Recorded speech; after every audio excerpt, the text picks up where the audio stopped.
اگر کوئی اپنا بھلا چاہتا ہے اسے چاہے جس کو خدا چاہتا ہے۔ اعوذ باللہ من الشیطان الرجیم، بسم اللہ الرحمن الرحیم۔ روزوں سے متعلقہ مسائل آپ کی خدمت میں بیان کیے جا رہے ہیں۔ پچھلے بیان میں، پچھلے پروگرام میں ہم نے ان اعذار کا ذکر کیا تھا جن اعذار کی بنا پر، عذروں کی بنا پر یا وجوہات کی بنا پر روزہ چھوڑنے کی اجازت ہوتی ہے۔ جو لوگ کسی عذر کی وجہ سے روزہ نہیں رکھ سکتے انہیں شرعاً معذور کہا جاتا ہے۔ ایک ہمارے عرف میں معذور استعمال ہوتا ہے اپاہج کے لیے، لیکن شرعی لحاظ سے کسی کو اگر کوئی عذر لاحق ہو جائے تو ہم اسے معذور کہتے ہیں، اور جب شریعت انہیں معذور قرار دے تو انہیں شرعی معذور کہا جاتا ہے۔ تو جو کوئی شرعی معذور ہیں، جیسے حاملہ عورت ہیں یا دودھ پلانے والی ہیں یا مریض ہے، یہ شرعی معذور ہوتے ہیں۔ یہ اگر روزہ نہیں رکھ سکے، مثال کے طور پر رمضان کا، اپنے اعذار کی بنا پر، تو اب انہیں اپنے ان روزوں کی قضا رکھنی ہوگی، اور اگر یہ قضا نہیں رکھ سکتے تو فدیے کی صورت ہوتی ہے۔ اب ان کی قضا اور فدیہ کیا ہوگا، کس طرح ادا کرنا ہوگا، یہ انشاءاللہ مسائل آج کے پروگرام میں آپ کی خدمت میں عرض کیے جائیں گے۔ یاد رکھیے کہ جن خواتین و حضرات نے رمضان کے روزے کسی عذر کی بنا پر چھوڑے تو یہ باقی دنوں میں ان کو پورا کریں گے۔ جیسے آیت کریمہ آپ کو سنائی تھی کہ فَمَنْ كَانَ مِنْكُمْ مَرِيضًا أَوْ عَلَى سَفَرٍ فَعِدَّةٌ مِّنْ أَيَّامٍ أُخَرَ، کہ پھر تم میں سے جو کوئی مریض ہو یا سفر پر ہو تو دوسرے دنوں میں گنتی پوری کرنا اس پر لازم ہوتا ہے۔ لہذا یہ دوسرے دنوں میں اب گنتی پوری کریں گے، اب اس میں ترتیب لازم نہیں ہے، یعنی ایسا نہیں ہے کہ جیسی ہے اب یہ روزہ رکھیں تو پہلے فرض روزہ رکھیں گے، اس کے بعد نوافل کی اجازت ہو سکتی ہے، پہلے نوافل ادا نہیں کر سکتے، ایسا نہیں ہے۔ اگر چاہیں تو بیچ میں نفلی روزے رکھ لیں اپنے پہلے، اس کے بعد پوری زندگی اب اس کا وقت ہے کہ یہ ان روزوں کی قضا ادا کر سکتے ہیں، لیکن افضل اور اولا صورت یہ ہوتی ہے کہ اگلا رمضان آنے سے پہلے کوشش کریں کہ ان روزوں کی قضا پوری کر لی جائے جو سابقہ رمضان میں عذر کی وجہ سے چھٹ گئے تھے۔ تو ایک تو مسئلہ یہ ہے کہ ترتیب ضروری نہیں ہے، پہلے نفل رکھ کے بھی بعد میں قضا رکھ سکتے ہیں۔ دوسرا یہ کہ رمضان سے پہلے ختم کرنا افضل اور اولا ہوتا ہے۔ ایک مسئلہ یہ ہوتا ہے کہ مثلا کسی نے قضا روزے رکھنا شروع کیے گیپ کے ساتھ، مثلا ایک مہینے میں ایک رکھا، دوسرے مہینے میں دوسرا، پھر تیسرا، پھر چوتھا، حتیٰ کہ اگلا رمضان آ گیا، تو اب ایسا نہیں ہوگا کہ ہم پہلے پچھلی قضا ادا کریں پھر رمضان کے روزہ رکھیں، بلکہ اب اس قضا روزوں کی ادائیگی میں ہم رکاوٹ ہو جائے گی، رک جائیں گے اور موجودہ رمضان کے روزے رکھیں گے۔ بالفرض اگر رمضان اگلا والا شروع ہوا اور کسی نے اس رمضان کے روزے کی نیت نہیں کی بلکہ سابقہ رمضان کے قضا روزے کی نیت کر لی، تب بھی اس کا یہ اسی رمضان کا ادا روزہ ہوگا، قضا روزہ نہیں ہو سکتا۔ یعنی قضا روزے کی ادائیگی اس رمضان میں اگلے رمضان میں نہیں ہو سکتی ہے، لہٰذا یہ درمیان میں جو پورا سال گزرا اسی میں رکھیں گے، ورنہ اس موجودہ رمضان کے روزے رکھیں اور ان کے بعد پھر ان پچھلے والے رمضان کے روزوں کی قضا ادا کریں۔ یہ بھی یاد رکھیں کہ اگر بالفرض کوئی شخص روزے رکھ رہا تھا قضا روزے، حتیٰ کہ اس کی موت کا وقت آ گیا اور وہ یہ دیکھتا ہے کہ اس پر سابقہ زندگی کے کچھ قضا روزے ابھی بھی باقی ہیں، تو اس پر واجب ہے کہ اپنے گھر والوں کو وصیت کر جائے، یعنی یوں کہہ دے کہ بھئی میرے کچھ روزے رہ گئے، مثلا 50 روزے ہیں، 60 روزے ہیں، 10 روزے ہیں، 20 روزے ہیں، تو تم اس کا فدیہ ادا کر دینا۔ تو یہ بہت بہتر ہوتا ہے کہ انسان پر جو نمازیں باقی ہوں یا روزے وغیرہ باقی ہوں ان کا حساب و کتاب کر رکھے کہ اگر بالفرض وصیت کرنے کا موقع نہ بھی ملے تو گھر والوں کو ایک مکمل حساب و کتاب نظر آ جائے اور وہ اپنے طور پر فدیہ ادا کرنے کی سعادت حاصل کر لیں۔ بہرحال گیا قضا روزے بھی باقی تھے تو ان پر لازم ہے، واجب ہے کہ وصیت کر کے جائیں کہ آپ ہمارے روزے وغیرہ ادا کر دیجیے گا۔ روزے ادا کرنے کا مطلب یہ نہیں ہے کہ اب ان کے رشتہ دار ان کی طرف سے روزے رکھ سکتے ہیں، بلکہ فقہ حنفی کی روح سے یاد رکھیں کہ جو بدنی عبادت ہوتی ہے جیسے روزہ اور نماز، اس میں ایک شخص دوسرے کا نائب نہیں بن سکتا، یعنی دوسرے کی طرف سے نہ نماز پڑھ سکتے ہیں نہ روزہ رکھ سکتے ہیں۔ لہٰذا اب اگر کوئی رشتہ دار یہ چاہے، بیٹا بیٹی وغیرہ کہ ہم اپنے والدین کے روزے رکھ لیں تو یہ نہیں رکھ سکتے ہیں، وہ روزے تو گئے۔ اب اگر یہ میت وصیت کر کے مری ہے تو گھر والوں پر اس میت کے ترکے کے تہائی سے وصیت کو پورا کرنا واجب ہوتا ہے۔ یاد رکھیے کہ جب کوئی شخص انتقال کر جاتا ہے تو اس کے مال سے 4 قسم کے حقوق فوراً وابستہ ہو جاتے ہیں۔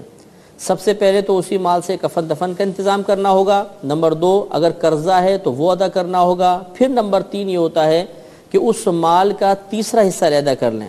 مثلا 3 لاکھ چھوڑ کر مرا ہے تو 1 لاکھ علیحدہ کریں۔ اب اگر اس نے وصیت کی ہے تو اس 1 لاکھ سے وصیت پوری کی جائے گی۔ اور چوتھا پھر ورثاء کا حق ہوتا ہے کہ پھر باقی جو مال بچ گیا وہ ورثاء میں شرعی تقسیم کے لحاظ سے تقسیم کر دیا جائے گا۔ لہٰذا اب ان پہ چونکہ وصیت کر کے جانا واجب تھا، وصیت کر دی تو گھر والوں پر اب لازم ہو جائے گا کہ جب یہ ترکہ کا حساب کریں گے تو اس کا تیسرا حصہ باہر نکال لیں اور اس سے فدیہ ادا کریں۔ اب یہ سوال پیدا ہوتا ہے کہ فدیہ کیا ہے؟ یاد رکھیں کہ ایک صدقہ فطر کی مقدار 1 روزے کا فدیہ کہلاتی ہے۔ صدقہ فطر کی مقدار سے مراد یہ ہے کہ آپ گھر میں جو بھی آٹا کھاتے ہیں اس کے 2 کلو 50 گرام آٹے کی قیمت ایک صدقہ فطر کی مقدار ہے۔ تو اگر بالفرض کوئی شخص انتقال کر جاتا ہے، وہ روزے ادا نہیں کر سکا اور وصیت کر کے گیا تھا، تو پہلے اس کا تہائی مال علیحدہ کریں گے۔ اب روزوں کا حساب کر لیں، مثلا 10 روزے ہیں، 20 روزے ہیں، تو ہر روزے کے بدلے میں ایک صدقہ فطر کی مقدار اگر ہم کسی فقیر کو دے دیں یا ہم اس مقدار کو نہ دیں، اس کی رقم دے دیں تب بھی جائز، یا پھر رقم بھی نہیں دیتے بلکہ ہم نے کسی کو بلا کر 2 ٹائم پیٹ بھر کر کھانا کھلا دیا، تو یہ بھی کھانا کھلانا کفارہ بن جائے گا، کیونکہ 2 ٹائم پیٹ بھر کر کھانا کھلانا یہ گویا کہ صدقہ فطر کی مقدار کھلانا کہلاتا ہے، تو یہ صدقہ فطر کی مقدار ہی بن جاتی ہے۔ لہٰذا 3 چیزوں سے ہو سکتا ہے کہ یا تو آپ غلہ وغیرہ گندم وغیرہ 2 کلو 50 گرام آٹا بعین ہی دے دیں،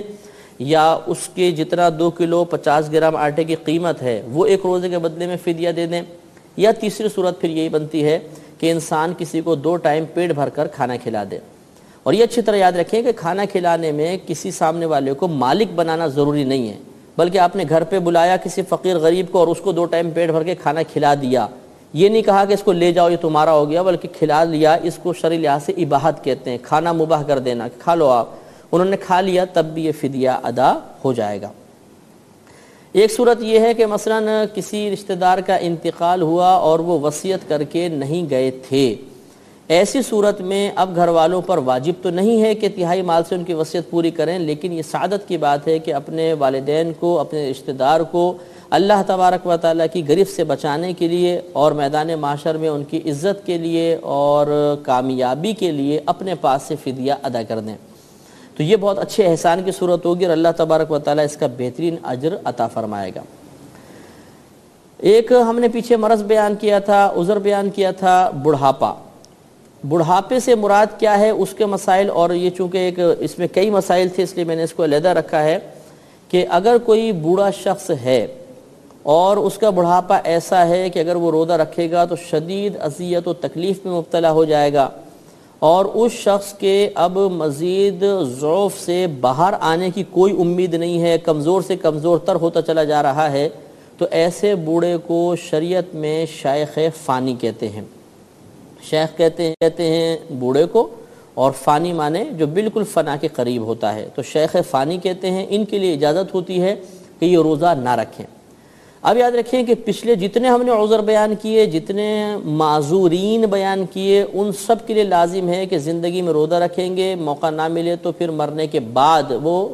مرنے کے وقت وصیت کر جائیں گے اور فدیے سے ان کا کام ہو جائے گا۔ شیخ فانی کو یہ اجازت ہوتی ہے کہ اگر یہ زندگی میں روزے نہیں رکھ سکتا اور آئندہ بھی صحت کی بالکل امید نہیں ہے، یہ لازم ہے، تو اب ان کے لیے اجازت ہے کہ یہ اپنی زندگی میں ہی روزوں کے تمام فدیے وغیرہ ادا کر دیں، تو انشاءاللہ وہ روزے ادا ہو جائیں گے۔ ہاں، اب اس سے یہ دیکھیں مسئلہ سمجھ میں آ گیا کہ اگر ایک شیخ فانی ہے، وہ یہ دیکھتا ہے کہ گرمیوں میں روزے آئے، وہ روزہ رکھے گا تو ہلاک ہو جائے گا، کمزوری زیادہ ہے، لیکن اگر سردیوں میں روزہ رکھتا ہے تو پھر یہ کہ وہ آرام سے روزے رکھ سکتا ہے، تو ایسی صورت میں اس کو حکم ہوگا کہ اب وہ فدیہ ادا نہیں کر سکتا، بلکہ سردیوں میں روزہ چھوڑ دے اور گرمیوں میں پورے 30 روزے رکھے، یا وہ قضا وغیرہ سردیوں میں ادا کر لے۔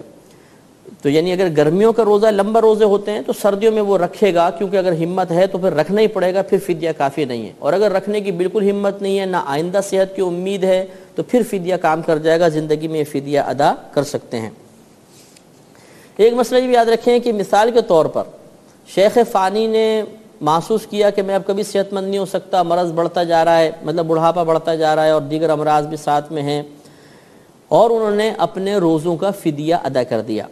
لیکن ادائیگی کے بعد پھر اللہ تبارک و تعالیٰ کی کرم نوازی سے ان کو صحت ملنا شروع ہو گئی، جسم میں طاقت آ گئی اور وہ روزہ رکھنے کے قابل ہو گئے۔ ایسی صورت میں جو انہوں نے پچھلی زندگی میں فدیہ ادا کیے تھے وہ فدیہ تمام کے تمام نفل بن جائیں گے، وہ روزوں کا کفارہ نہیں بنیں گے، لہذا اب انہیں پچھلے روزوں کی قضا ادا کرنی ہوگی۔ جن کا فدیہ دے دیا وہ بھی قضا ادا کرنی ہوگی۔ فدیہ ان کے لیے باعث ثواب ہوگا کہ وہ صدقہ ہو گیا، نفل بن گیا، لیکن ان کو اب روزے رکھنے پڑیں گے۔ یہ بھی ایک مسئلہ یاد رکھیں کہ اگر آپ کوئی بھی چاہے بوڑھا شخص ہو، شیخ فانی ہو یا دیگر معذورین ہو، اگر وہ فدیہ ادا کرنا چاہیں تو اب ایسا نہیں ہے کہ ایک ایک دن کا فدیہ ادا کریں، پہلے ایک دن کر دیں، پھر دوسرے دن کا، تیسرے روزے کا، نہیں، بلکہ پورے رمضان کا اگر ایک ساتھ یا 10 12 20 روزوں کا ایک ساتھ وہ فدیہ ادا کرنا چاہتے ہیں تب بھی کر سکتے ہیں۔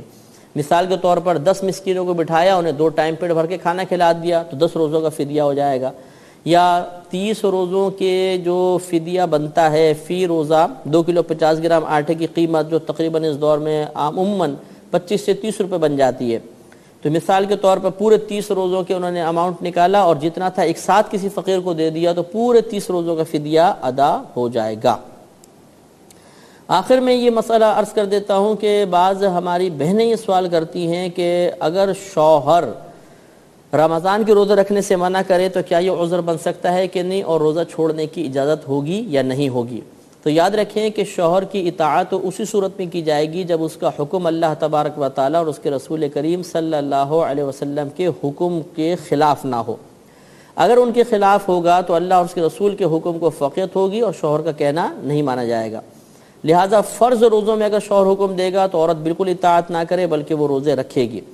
ہاں اگر ایسا ہے کہ نفل روزہ رکھنا چاہتی ہے تو نفل روزے میں اپنے شوہر کی اجازت لازم ہے، اور دوران روزہ بلکہ اگر شوہر یہ کہہ دے کہ روزہ توڑ دو تو ان پہ واجب ہے کہ روزہ توڑ دیں گی۔ اس صورت میں گناہ گار نہیں ہوں گی، لیکن آئندہ زندگی میں انہیں قضا ادا کرنی ہوگی۔ تو یہ چند اعذار میں نے آپ کی خدمت میں عرض کیے ہیں کہ جن سے یہ معلوم ہوتا ہے کہ ہم روزہ چھوڑ سکتے ہیں، اور روزہ چھوڑیں گے تو قضا کا طریقہ اور فدیہ کا طریقہ بھی عرض کر دیا ہے۔ ایک آخری بات یہ سمجھ لیجئے کہ بعض اوقات ایسا ہوتا ہے کہ لڑکی روزہ رکھنا چاہتی ہے تو سوال کرتی ہیں کہ کیا ہمیں اپنے ماں باپ سے اجازت لینا ضروری ہے، یا بہن یہ سوال کرتی ہے کہ مجھے اپنے بھائی سے اجازت لینے کی ضرورت ہے کہ نہیں ہے۔ تو فرض میں تو کسی کی اجازت کی ضرورت نہیں ہے، باقی نفل کے اندر جو مسئلہ بھی بتایا کہ بیوی کو شوہر کی اجازت ضروری ہے، ورنہ جوان بالغہ لڑکی ہے تو ماں باپ کی اجازت یا بہن کو بھائی کی اجازت نفل روزے کے لیے ضروری نہیں ہے، یہ رکھیں گے تو ان کا روزہ ادا ہو جائے گا۔ تو یہ چند چیزیں آپ کی خدمت میں عرض کر دی، ان کو آپ ذہن میں رکھیے گا، انشاءاللہ بہت ہی فائدہ ہوگا۔ اب ہم آپ کی خدمت میں روزہ توڑنے والی چیزوں کے بارے میں چند باتیں عرض کریں گے کہ کن چیزوں سے روزہ ٹوٹ جاتا ہے، اور ٹوٹنے کے بعد پھر کن چیزوں سے کفارہ لازم ہوگا اور کن صورتوں میں صرف قضا لازم ہوگی۔ تو اس میں تفصیل مختلف ہے۔ پہلی ایک بات یاد رکھیے گا کہ اگر کوئی شخص اعلانیہ کھاتا پیتا ہے، یعنی روزے رمضان چل رہے ہیں اور وہ سب کے سامنے کھا رہا پی رہا ہے، تو یہ بہت سخت گناہ ہوتا ہے، اور شرعاً حکم ہوتا ہے کہ اس کو مطلب اگر حاکم اسلام ہو تو سزا بھی دی جائے گی، اور بلکہ بعض صورتوں میں تو فقہاء نے لکھا ہے کہ اس کو قتل کرنا بھی جائز ہے۔ تو اس لیے اگر روزہ ٹوٹ بھی جائے بالفرض کسی چیز کے ساتھ تو پھر اعلانیہ سب کے سامنے نہیں کھائیں گے، بلکہ گھر میں اگر روزہ ٹوٹ گیا تو بلکہ فقہاء نے فرمایا کہ مثل روزہ اس پورے دن کو گزارنا ضروری ہوتا ہے۔ ہاں اگر روزہ توڑا ہے اس وجہ سے یا ٹوٹ گیا اس وجہ سے کہ کوئی عذر لاحق ہو گیا تھا تو اب مطلب چھپ کر کھانے کی اجازت ہوتی ہے۔ بہرحال اس میں سب سے پہلے ایک مسئلہ آپ کو یاد رکھنا ہوگا کہ صرف روزہ توڑنے کی نیت کرنے سے روزہ نہیں ٹوٹتا۔ مثال کے طور پہ کسی نے دل میں سوچا کہ میں آج کا روزہ نہیں رکھ سکتا ہوں، بڑا سخت روزہ ہے، میں توڑ دیتا ہوں، تو صرف اس ارادے کی وجہ سے روزہ نہیں ٹوٹے گا جب تک کہ روزہ توڑنے والا کوئی عمل نہ کرے۔ لہٰذا کسی نے یہ ارادہ کیا کہ میں روزہ توڑ رہا ہوں، پختہ ارادہ کر لیا، مثلا پانی کی طرف ہاتھ بھی بڑھا دیا، پانی لے بھی لیا،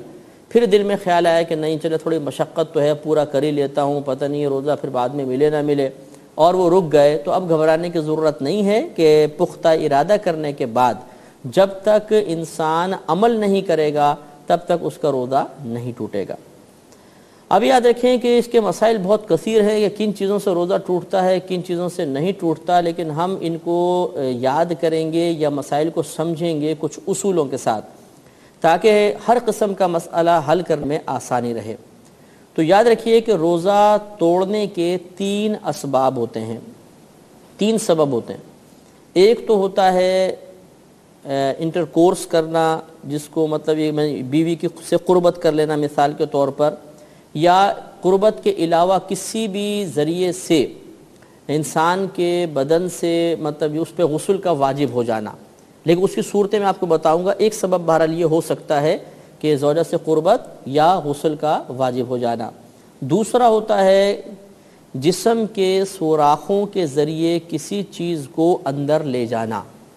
جسم کے سوراخوں کے ذریعے۔ اور تیسرا یہ عذر ہوتا ہے کہ قے، یعنی الٹی وغیرہ آ جائے اس سے، لیکن ان تینوں میں تفصیل ہے، وہ انشاءاللہ ہم آپ کی خدمت میں عرض کرتے ہیں۔ سب سے پہلے ہم لیتے ہیں کہ سوراخوں کے ذریعے کسی شے کا بدن میں داخل ہو جانا، یہاں سے ہم لیتے ہیں۔ تو یاد رکھیے کہ سوراخ بدن کے، جیسے مثال کے طور پہ کان بھی سوراخ ہیں، ناک ہے، آنکھ کے اندر بھی روٹ ہوتا ہے، اس کے علاوہ یہ حلق ہے، یہ جو سوراخ ہیں ان کے ذریعے کوئی چیز جائے اور وہ معدے تک پہنچ جائے یا ایسے روٹ تک پہنچ جائے، ایسے راستے تک پہنچ جائے کہ جو راستہ معدے تک پہنچتا ہو، تو اس صورت میں انسان کا روزہ ٹوٹ جائے گا۔ لہٰذا میں بالتفصیل دیکھنا ہوگا کہ جسم کے کون سے سوراخ ایسے ہیں کہ جن میں روٹ ہے، باقاعدہ معدے کے ساتھ پورا روٹ بنا ہوا ہے، اور کن میں نہیں ہے۔ جن میں ہے ان میں روزہ ٹوٹ جائے گا، کچھ جگہ ہم داخل کریں گے، اور جن میں نہیں ہے، روٹ وغیرہ ظاہر نہ ہو، اس میں رہے گا۔ مثال کے طور پہ کان کو لیجئے، کان میں اور حلق کے درمیان روٹ نہیں ہے۔ سابقہ فقہائے اعظام نے یہ لکھا ہے کہ کان میں اگر دوائی ڈالی تو روزہ ٹوٹ جائے گا، لیکن اس زمانے میں سائنس نے اتنی ترقی نہیں کی تھی، لہذا انہوں نے غالب گمان کیا کہ شاید کان اور حلق کے درمیان ایک راستہ باقاعدہ موجود ہے، تو انہوں نے کان میں دوائی ڈالنے کی صورت میں روزہ ٹوٹنے کا حکم دیا۔ لیکن جدید سائنسی تحقیق نے ثابت کر دیا کہ کان میں اور حلق کے درمیان روٹ نہیں ہے، لہذا اگر کوئی اب اس دور میں کان میں پانی ڈالے یا دوائی ڈالے تو روزہ نہیں جائے گا۔ ہاں اگر کان کا پردہ پھٹا ہوا ہے اور پھر کسی نے دوائی ڈالی تو پردے کے پھٹنے کی وجہ سے اب باقاعدہ روٹ بن جائے گا، اور اب دوا ڈالنے سے روزہ فاسد ہو جائے گا، ٹوٹ جائے گا۔ اسی طرح فقہائے اعظام نے آنکھ اور حلق کے درمیان یہ قیاس کیا تھا، گمان کیا تھا کہ شاید راستہ نہیں ہے، لہذا انہوں نے لکھا کہ اگر آنکھ میں دوا ڈالی تو اس سے روزہ نہیں جائے گا۔ لیکن جدید سائنسی تحقیق نے ثابت کر دیا کہ آنکھ میں اور حلق کے درمیان باقاعدہ ایک پیسیج ہے، ایک راستہ ہے، ایک روٹ موجود ہے، لہذا اگر کوئی آنکھ میں اس دور میں دوائی ڈالے گا جدید مسئلے کے مطابق اس کا روزہ ٹوٹ جائے گا۔ اور ایک سوال پیدا ہوتا ہے کہ کیا آنکھ میں سرما لگانے سے بھی ٹوٹ جائے گا کہ نہیں، کیونکہ اکثر ایسا ہوتا ہے کہ جب ہم سرما وغیرہ لگاتے ہیں جن کو عادت ہوتی ہے تو حلق میں مطلب کالا پن پہنچتا ہے، اگر باقاعدہ تھوکے تو اس میں وہ کالا پن نظر بھی آتا ہے، تو کیا اس سے روزہ ٹوٹ جائے گا کہ نہیں؟ تو قیاس تو یہ کہتا ہے کہ آنکھ اور حلق کے درمیان چونکہ روٹ ہے اور سرما بھی باقاعدہ ایک شے ہے جو آنکھ کے ذریعے حلق تک پہنچتی ہے، تو روزہ ٹوٹنا چاہیے، لیکن روزہ اس سے نہیں ٹوٹتا، کیونکہ نبی کریم صلی اللہ علیہ وسلم نے ایک صحابی کو حالت روزہ میں سرما لگانے کی اجازت مرحمت فرمائی تھی، ترمذی شریف کی روایت ہے۔ لہذا اس سے فقہائے اسلام نے بیان فرمایا کہ چونکہ سرمے کے بارے میں نبی کریم صلی اللہ علیہ وسلم کی اجازت باقاعدہ منقول ہو گئی ہے، لہذا سرمے کا استثناء ہوگا، یعنی اس کو ہم روزہ ٹوٹنے والے حکم سے خارج رکھیں گے۔ باقی جتنی صورتیں ہیں، آنکھ میں کوئی بھی دوائی ڈالی، کچھ اور چیز ڈالی جو سرمے کے علاوہ ہے تو اور وہ حلق تک پہنچ گئی اور پہنچی جاتی ہے عموماً، تو اس سے روزہ ٹوٹ جائے گا۔ اسی طریقے سے اب مثلا ناک میں آ جائیے، ناک میں کوئی دوا ڈالی تو ناک میں اور حلق کے درمیان باقاعدہ روٹ ہوتا ہے، جیسے ہم بعض اوقات پانی سونگھتے ہیں وضو وغیرہ کرتے ہوئے یا غسل کرتے ہوئے تو دماغ کو چڑھ جاتا ہے، اندر پہنچ جاتا ہے، اور باقاعدہ بعض مریض ایسے ہوتے ہیں کہ جو ریگولر طریقے سے غذا نہیں کھا پاتے تو ناک کے ذریعے نلکی ڈالی جاتی ہے اور پھر ان کے معدے میں غذا پہنچائی جاتی ہے،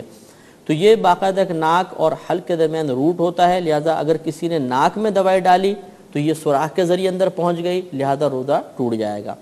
اسی طرح منہ ہے کہ منہ میں اگر کوئی غذا وغیرہ ڈالی اور کھا لی تو یہ بھی چونکہ منہ تو ڈائریکٹ حلق سے اور معدے سے تعلق رکھتا ہے، باقاعدہ راستہ ہے اور ہے اسی لیے اللہ تعالیٰ نے منہ عطا فرمایا کہ ہم کھائیں پئیں، لہذا اگر کوئی جان بوجھ کر قصدن روزہ یاد ہے اور کھائے گا پیے گا تو روزہ ٹوٹ جائے گا۔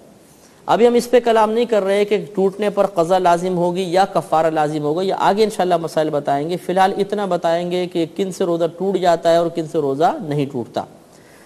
تو یہ جو منہ کے ذریعے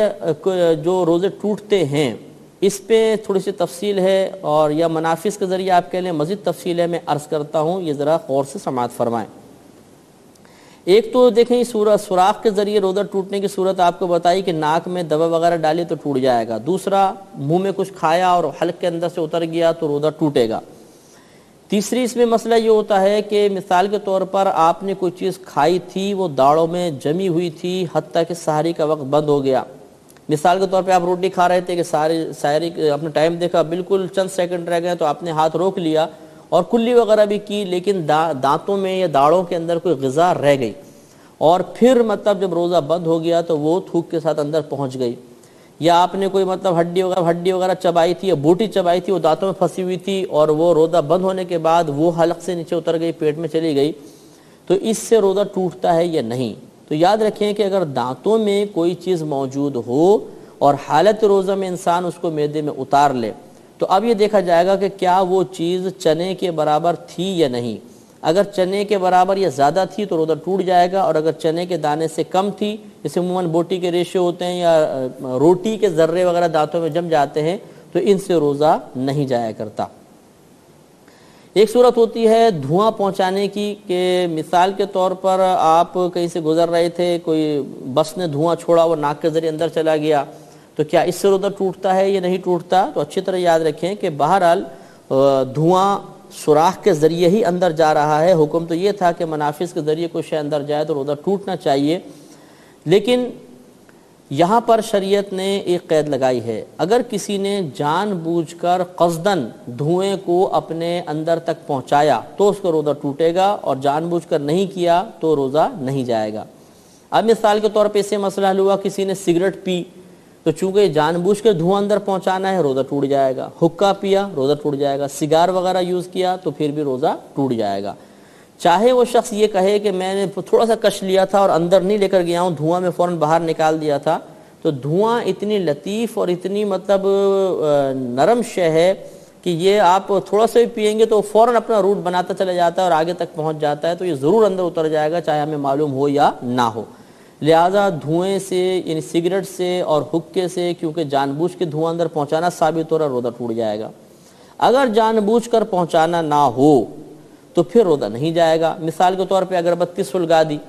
اب اس کا دھواں پورے کمرے میں پھیل رہا ہے اور صرف آدمی نارمل انداز میں بیٹھا ہوا ہے اور سانس لے رہا ہے اور وہ دھواں اندر باہر جا رہا ہے تو اس سے روزہ نہیں ٹوٹے گا۔ ہاں اگر اگربتی جلائی اور کسی نے جان بوجھ کے ناک قریب کر کے لمبا سونگا اور اب وہ دھواں اندر چلا گیا تو اب چونکہ قصدن دھوئیں کو کھینچ کے اندر لے جایا گیا ہے تو روزہ ٹوٹے گا۔ اسی سے یہ مسئلہ معلوم ہو گیا کہ آپ کہیں جا رہے تھے، بس نے دھواں چھوڑا اور سب وہ اندر حلق میں چلا گیا تو اس سے روزہ نہیں ٹوٹتا۔ یہی مسئلہ غبار وغیرہ کا ہوتا ہے کہ بعض اوقات ہم جا رہے ہوتے ہیں، اچانک تیز ہوا چلتی ہے اور بہت ساری مٹی آ کر حلق میں چلی جاتی ہے، منہ میں بھر جاتی ہے، ناک کے ذریعے اندر اتر جاتی ہے، تو کیا اس سے روزہ ٹوٹے گا؟ تو اس کو بھی دھوئیں پر قیاس ہم کریں گے کہ اس سے روزہ نہیں ٹوٹتا ہے جب تک کہ جان بوجھ کر ان میں سے کوئی چیز اندر نہ لے جائی جائے، اور جان بوجھ کے کون لے کر جائے گا؟ لیکن بہرحال اس مٹی وغیرہ سے دھوئیں سے یا مٹی سے جبکہ جان بوجھ کر نہیں لے جایا گیا، قصدن ایسا نہیں ہے تو روزہ نہیں جائے گا۔ بعض ہمارے بھائی سوال کرتے ہیں کہ کیا روزے میں پان یا تمباکو کھانا جائز ہے یا نہیں، جبکہ پیک اندر لے کر نہ جائیں، تھوکتے رہیں تو کیا جائز ہے؟ تو یاد رکھیں کہ جب انسان پان کھاتا ہے تو غیر محسوس طریقے سے آہستہ آہستہ اس کے اثرات حلق تک پہنچ جاتے ہیں۔ منہ میں پان ہے تو آہستہ آہستہ ذرات جو ہیں حلق تک پہنچ جاتے ہیں، اسی وجہ سے حلق میں جو پان کھاتے ہیں ان کو معلوم ہوگا کہ ذرا کھانسی سی آتی ہے یا مطلب وہ محسوس کرتے ہیں کہ حلق میں کوئی چھالیاں وغیرہ پہنچ رہی ہے، تو تو لہٰذا فقہا نے فرمایا کہ اگر کوئی پان حالت روزہ میں پان وغیرہ کھائے تو اس کا روزہ ٹوٹنے کا حکم ہوگا، اگرچہ وہ سمجھتا ہے کہ کوئی ذرات وغیرہ حلق میں نہیں پہنچے، کیونکہ اس کے ذرات آہستہ آہستہ حلق تک ضرور پہنچ جاتے ہیں۔ یہی تمباکو کا مسئلہ ہے۔ بعض لوگ سوال کرتے ہیں کہ کیا حالت روزہ میں ٹوتھ پیسٹ اور منجن وغیرہ کر سکتے ہیں کہ نہیں کر سکتے؟ اب چونکہ ہمارے پروگرام کا وقت کم ہے، اس لیے انشاءاللہ اس پر ہم اگلے پروگرام میں کلام کریں گے اور آپ کو مسئلہ بتائیں گے۔ اگلے پروگرام تک کے لیے اجازت مرحمت فرمائیں۔ وآخر دعوانا ان الحمدللہ رب العالمین۔